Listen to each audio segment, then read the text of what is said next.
It has become chilly and wet, and that means it must be time to celebrate Sukkot.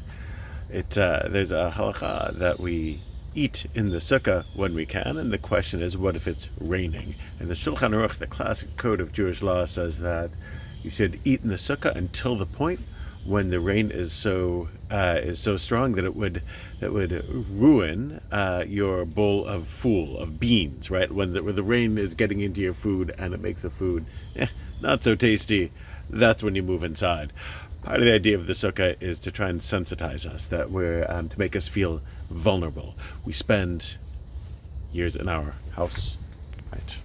And we spend all year in the house, and the sukkah has helped us make us understand that not everybody is as secure as many of us might feel, and make us sensitive to that.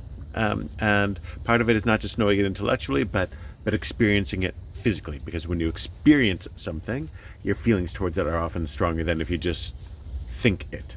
This is true for many things in Judaism. That's part of the point of ritual, that intellectually knowing things isn't always as strong as physically experiencing them. Fasting and feeling vulnerable in the cold and chill of a sukkah.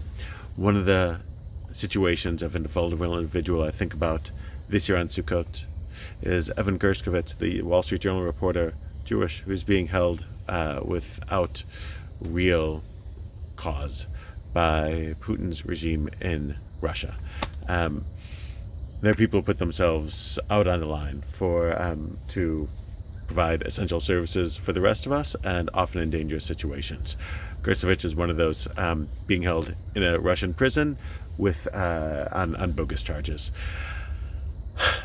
It's important to remember that there are many vulnerable people in this world, and that some of them are made this way by people who aren't good actors. Putin's one of them.